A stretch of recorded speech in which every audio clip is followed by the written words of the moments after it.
ఋషి ఎప్పుడు వస్తాడనేసి ఒక చెప్తాను, లాస్ట్ వరకు వీడియో చూడండి. అలాగే మహేంద్ర గారు మాట ఇచ్చారు కదా, ఆ మాటని ఎలా చేస్తూ ఉంటారు. మన శైలేంద్రని చూస్తేనే ఒక జోస్ వస్తుంది. అదేమైంది, ఏంజల్ ఆఫీస్కి ఎందుకు వచ్చుకోవాల్సి వచ్చింది, కాలేజ్కి ఎందుకు వచ్చింది అనేసి ఇన్డెప్త్ రివ్యూలో మాట్లాడుకుందాం. చాలా చాలా ఇంట్రెస్ట్గా ఉంటుంది. వీడియోని ఫుల్ వర్క్ చూడండి, అలాగే సబ్స్క్రైబ్ చేసుకొని చూడండి.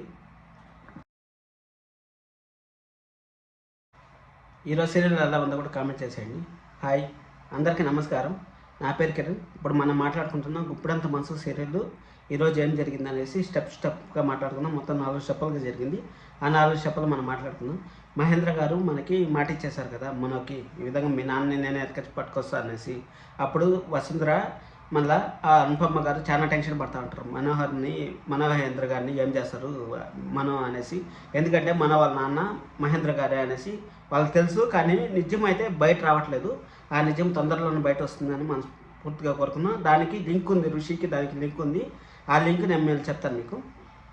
సరే అనేసి అది అయిపోయిన తర్వాత నెక్స్ట్ మళ్ళీ మనకి ఎక్కడ చూపిస్తారు, అనుపమ్మ గారు వీళ్ళు మాట్లాడుకుంటూ ఉంటారు. మన వసుధర గారు కిచెన్లో మాట్లాడుకుంటూ ఉంటారు. కిచెన్లో ఏం మాట్లాడుకుంటూ ఉంటారు అంటే, ఈ విధంగా మామయ్య ఎందుకు మాట ఇచ్చాడు, మామయ్యని మనం ఏం చేస్తాడో ఏమో అనేసి మాట్లాడుకుంటూ ఉంటారు. అప్పుడు మహేంద్ర గారు వచ్చి అక్కడికి వచ్చి మహేంద్ర గారు చెప్తారు, అసలు మీరు ఎందుకు టెన్షన్ పడతా ఉంటారు, ఏమైంది, ఇప్పుడు నేను మనోని నాకు దత్తత తీసుకున్న కొడుకులాగా నేను చూసుకోవాలనుకున్నాను. నా తండ్రి స్థానంలో ఉండి నువ్వు నన్ను మా నాన్న తీసుకురా అనేసి అన్నాడు. అందుకని నేను మాట ఇచ్చాను.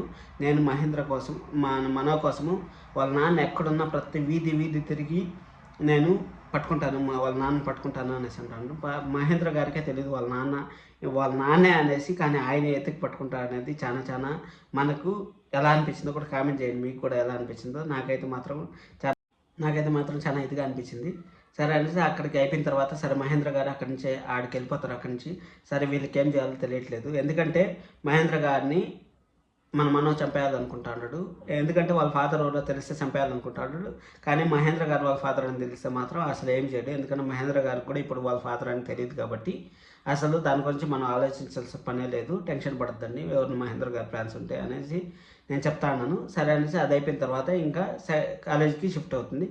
కాలేజ్ షిఫ్ట్ అయిన తర్వాత కాలేజీలో ఏంజల్ వచ్చి ఈ విధంగా నాకు ఒక జాబ్ కావాలనేసి అడుగుతుంది. జాబ్ కావాలనేసి అడిగినప్పుడు అప్పుడు మీ కాలేజ్ ఉండగా మళ్ళీ మా కాలేజీలో ఎందుకు పనిచేస్తున్నావు అని వసుధర గారు అడుగుతారు. వసుధర గారు అడిగితే మీరు ఋషిని మా కాలేజీలో వచ్చి పనిచేశారు కదా, అది కాలేజ్ ఉన్నా కానీ మనము ఆ కాలేజీలో పనిచేయకూడదు, నాకు కొంచెం పని ఉంది అనేసి అంటే అప్పుడు వసుధర గారికి డౌట్ వస్తుంది. వసుధర గారికి డౌట్ వస్తే ఈ విధంగా మనోకి ఏంజల్కి లవ్ ఉంది అనేసి తెలుస్తుంది. సరే అనేసి మనో గారి టేబుల్ పక్కన లేకపోతే క్యాబిన్ పక్కన ఎక్కడో ఒక పోస్టింగ్ అయిపోయింది, నాకు చేపేయండి అనేసి అడిగితే సరేలే అనేసి మనో సీట్లోనే కూర్చుంటుంది. మనో సీట్లోనే కూర్చుంటా అంటే అప్పుడు సరే అనేసి అక్కడ కట్ చేసి మళ్ళీ మన శైలేంద్ర అని చూపిస్తారు. శైలేంద్ర అని చూపిస్తే నీ ప్రశ్నలు నీవి ఎవరు బదులు ఇవ్వరుగా అనేసి సాంగ్ పాడుతూ ఉంటారు. అసలు ఆ సాంగ్ మాత్రం మీనింగ్ నెక్స్ట్ లెవెల్ ఉంటుందబ్బా.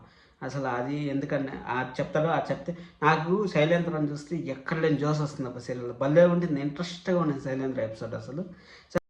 అక్కడి నుంచి ఇంకా అప్పుడు వస్తా ఉంటారు. మనో వస్తాడు. మనో వచ్చిన తర్వాత శైలేంద్రకు ఆఫర్ ఇస్తాడు. ఏం ఆఫర్ ఇస్తాడు అంటే, నీకు కాలేజ్ ఎండి అయ్యే అర్హత లేదు, నీకు లైఫ్ టైం సెటిల్మెంట్ చేస్తాను, అది కాకుండా నువ్వేమన్నా కోరుకో, ఎందుకంటే నేను జైల్లోనే మగ్గిపోతా అనుకున్నాను, కానీ నేను జైల్లో లేకుండా బయటికి తీసుకొచ్చావు, నువ్వు చాలా టాలెంటెడ్, నిజంగానే చాలా టాలెంటెడ్ శైలేంద్ర.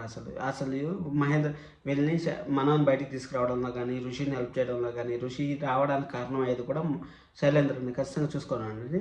అప్పుడు శైలేంద్రని చూస్తుంటే ఒక ఎనర్జీ వస్తుంది అబ్బా సీరియల్ చూడాలనేసి. అది అప్పుడు చెప్తాడు సరే అనేసి, నేను పడతాను వాళ్ళ నాన్నని పడతాను. అప్పుడు వాళ్ళ నాన్న కొట్లాడుకొని వాళ్ళ నాన్నని చంపేస్తాడు. వాళ్ళ నాన్న చంపేస్తే జైలుకి వెళ్తాడు. అప్పుడు మనం కాలేజీని దక్కించుకోవచ్చు కదా అనేసి శైలేంద్ర నాకు ఉపయోగపడేలాగా ఉంది అనేసి శైలేంద్ర ప్లాన్ చేస్తాడు.